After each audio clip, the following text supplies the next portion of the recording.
Mania live with me, Shramana and Ranabir, and we're discussing on today's third place playoff match, which will see England take on Belgium at the St. Petersburg Stadium. With the allure of the World Cup glory, both teams will be looking to bow out of the tournament with their head held high as they compete for the third place in this World Cup 2018.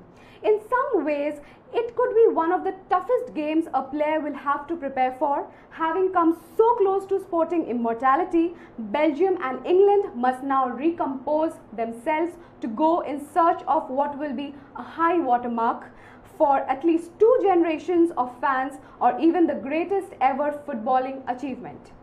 On one side, there is this exceptionally talented Belgium team that has been touted as potential world beaters for quite some time, and with members of their ranks the wrong side of 30, they will arguably be ruining that missed shot at football's biggest prize more than others.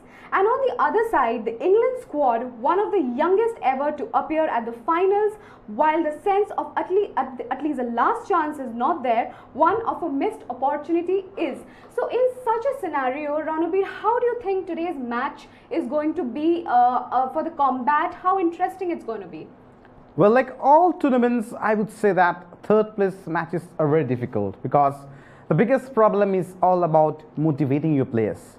I was just going to the press conference and the English coach Gareth Southgate categorically mentioned that that we are not in the World Cup anymore and we are going to play the third place match itself. I don't feel like instructing my players. So that is one of those aspects. It's difficult to motivate your players to give your best. But no, from another aspect, if you see the 23-man squad for both the teams itself, there are some very good players who haven't got chances in the matches in the World Cup itself. Because in World Cup, you tend to give your best shot and you don't have that much opportunity to experiment with the youngsters. So this time around, we can see some players who have been playing well in the club circuit or in the national team but haven't got such opportunity playing for the club teams in the World Cup itself. So this time around, both the coaches, Gareth Southgate and Roberto Martinez, two experienced coaches, can come up, can give good chances to the players who have been in reserve. And after all, these two footballing nations of Europe, they have got rich history. You may say that yes, Belgium have never been ever to World Cup finals. It's been pretty sad, but truly, if you see the graph of their playing, they have won every other game apart from that match against France in the semi-finals. And it wasn't a defeat where they'll be shamed for because they played pretty well and evenly balanced match, and even Belgium could have won the match if they could have taken the chances. So in all probability, and even from England's side too, you can say that their pace, their style of play has been very different from what we have seen from the English team previously. I remember when I was a kid, at that time in the 90s itself, it was all about the generation of the golden generation of England, where we had someone like Rio Ferdinand, Paul Scholes, David Beckham, and all of the players like even Gerrard, Frank Lampard, John Terry. Now we have a new bunch of players playing for England, and we've really loved the attacking mind, the display which they have come up with. These young players like Harry Kane, Dele Alli, Marcus Rashford, Tripper, Maguire, all these players, they have got a genuine, definite brand of play. And the English fans all over the world, the good thing about is that even after they have lost the game in extra time against Croatia, their performances have assured one thing, that England football is in safe hands and they are really playing well. And it's a good thing for Premier League as well. So from this match perspective, a third place match, yes, we can see players whom we haven't seen too much. In this case, I would love to remind you the Group League match where England played against Belgium. So this is one of those rare cases we see a rematch happening again, because in the Group League match itself, England played against Belgium, where both the teams tried up with their second string side because both the teams were wary of the team losing wouldn't be facing Brazil. But after 2 weeks, we know that both the teams have bowed out rather with glory. So they have a chance to prove, the bench strength has to prove something. So I think young players like Janujas or Rashford will definitely have a go and try to prove their coach that yes, probably they were wrong not to give them enough minutes on the field itself. Okay, Gareth Southgate has already announced that England will be fielding a strong lineup, with Kieran Trippier looking likely to be the only player replaced.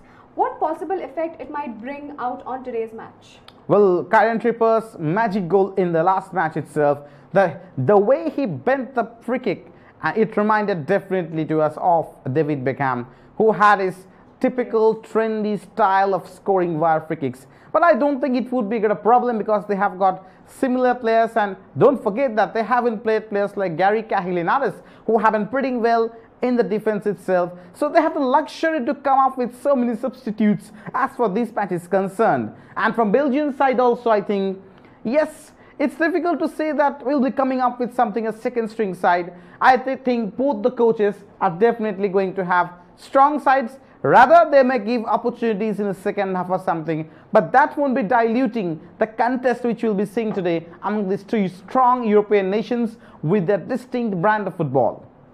Stay tuned to Googly Mania. We'll be back after a short break.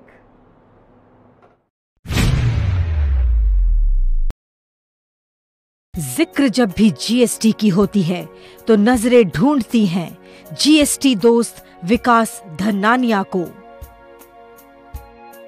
नमस्कार विकास जी, बहुत बहुत शुक्रिया आने के लिए। विकास धनानिया बात करते हैं पूरी जिम्मेदारी के साथ कि यहाँ पर गुड्स को रिसीव्ड नहीं किया गया है। हाँ, लेकिन तब आपको ये प्रूफ करना पड़ेगा कि भाई हमने तो हैंड रिक्शा से मंगा लिया है। आम आदमी जीएसटी को जानना चाहता है, लिहाजा सवालों का अंबार है। इन्हीं सवालों को समेटते हैं हमारे होस्ट राकेश। हर ट्यूसडे और फ्राइडे रात 8 बजे होस्ट राकेश और दोस्त विकास धनानिया हो जाते हैं आमने सामने, सिर्फ आपके लिए जियो बांग्ला पर। देखिए जीएसटी की बात दोस्त के साथ जियो बांग्ला पर।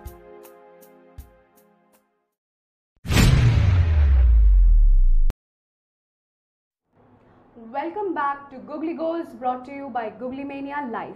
Thomas Meunier is back for Belgium after missing out on the semi-finals because of suspension.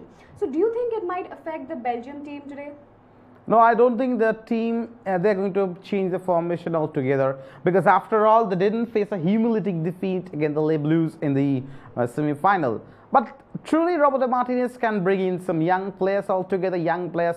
I would love to see someone like Michy Batshuayi, who has played for Dortmund and previously used to play for Chelsea, getting a chance up front to play along with Lukaku. And apart from that, in the defense and midfield also, they'll be having strong players. But in all probability, I don't think that players like Kevin De Bruyne or Eden Hazard or Charlie or someone like Vincent Kompany, they're not going to be replaced, because the intent is pretty clear that both the teams are looking forward to give a goodbye. And after all, the saddest aspect is both the teams, frankly speaking, both the teams truly deserved to play tomorrow on 15th of July in the very finals. But it's important, it's sad. I think it's not a case of strategy altogether. I won't be saying that Belgium didn't play well or England didn't play well. Rather, I think Belgium deserved to be in the finals because the way, the spirited performance they came up with against France. And it was only a goal in between the two teams altogether. But after all, as far as England is concerned, I was pretty sad to see the lackluster performance in the match against Croatia. Croatia looked pretty good. Basically, in the second half itself, they got back their mojo. But in the very first half itself, in the first 15 minutes, the English team really looked pretty solid up front.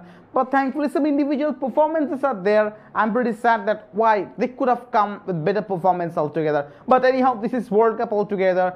Surprises are bound to happen. And these individual performances, you can't actually guarantee that this is going to happen or this is not. But definitely, both the teams have the luxury to come up with young talents. For example, I was talking about Michy Batshuayi. You may say that he has been in the reserve bench, but he's not at all a bad striker or something. So this is some aspect. I think both the teams have got quality bench strength, and probably even of the fact that some of the bench players are going to be fielded today in the first 11, still we can see a closely competitive match between England and Belgium today.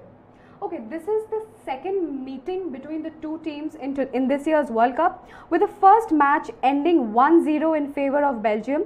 They will be the first team since Turkey and Brazil in 2002 to play with each other twice. So, in such a scenario, what do you have to say about today's match? Well, the irony is, in both the circumstances, both the teams are looking pretty demotivated. In the group link match itself, as I mentioned earlier, if England had won the match, they would have to face Brazil itself. Then if you're a Brazil fan, you could have said that no, in that case, we could have seen Brazil in the finals. But Belgium won the match itself in spite of the fact they also come from the second string side, and they defeated Brazil altogether. So in that match also, the intent wasn't there for both the teams to win the match. And importantly, in this match also, the third place match, both the teams rather look to be, I won't say they're pretty frustrated, rather pretty disheartened with the semi-final loss. Because I was just checking out with the media, the tweets itself, the Facebook post itself, so many fans worldwide, they have been looking what's going to happen or something. So an early loss in the semi-finals itself. I was just checking the Birmingham with the English fans, they're cancelling the tickets. They already had some of those for the finals altogether. And as far as Belgium is concerned, there were much hopes because this Belgium team probably has got the best talent in this World Cup. Yes, I'm considering France, I'm considering Brazil, but still I would say these players like Romelu Lukaku, Hazard, Kevin De Bruyne and Vincent Kompany, all these players playing together, they have got ingredients to be a champion team. So from another aspect, a second time they're meeting, and probably it remains to be seen which of the team they've got the hunger to it. But one important thing I would like to point out is the goalkeepers.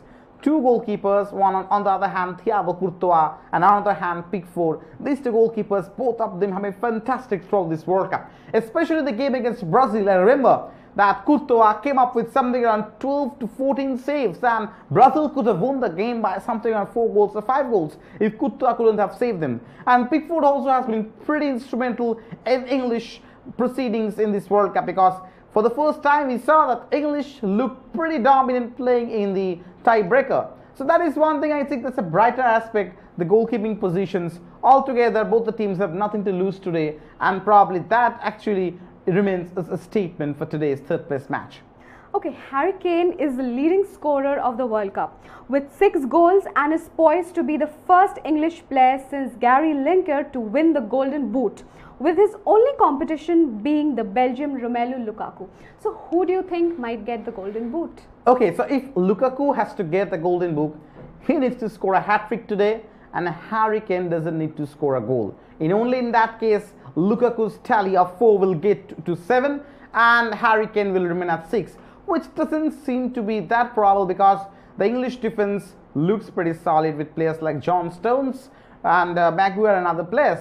But as far as Lukaku is concerned, considering the player, his whole approach altogether, he has been a big bull in this World Cup. In the last match itself against France, we expected a responsible performance from Lukaku, but he was disappointing. He looked listless in the field itself. When the team needed much from him, he didn't look like. And I can tell you that more than 4-5 chances which other players, the ball players, the playmakers like Hazard and Bruin created, Lukaku simply wasted them. But as far as Harry Kane is concerned, there are debates going on whether he's playing in the World Cup with an old injury or not, and probably that's one of the main reasons why I couldn't see him with his old form. And one of these aspects, you can say that in spite of the fact that he has scored 6 goals, 3 of them have come from penalty shots. So that doesn't look pretty good in the tally itself. But after all, he has been the main driving force for the English team. But they have got good players like Dele Alli, Rashford, Raheem Sterling.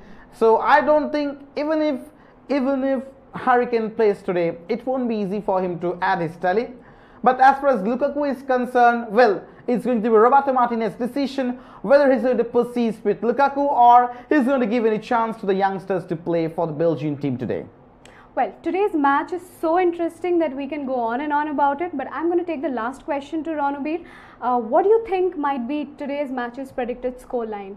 Well, although both the teams are pretty good attacking acumen and defensively too, both the teams have got pretty good defenders, But I would still go for Belgium, and 2-1 can be a good score. The Belgian supporters would be happy.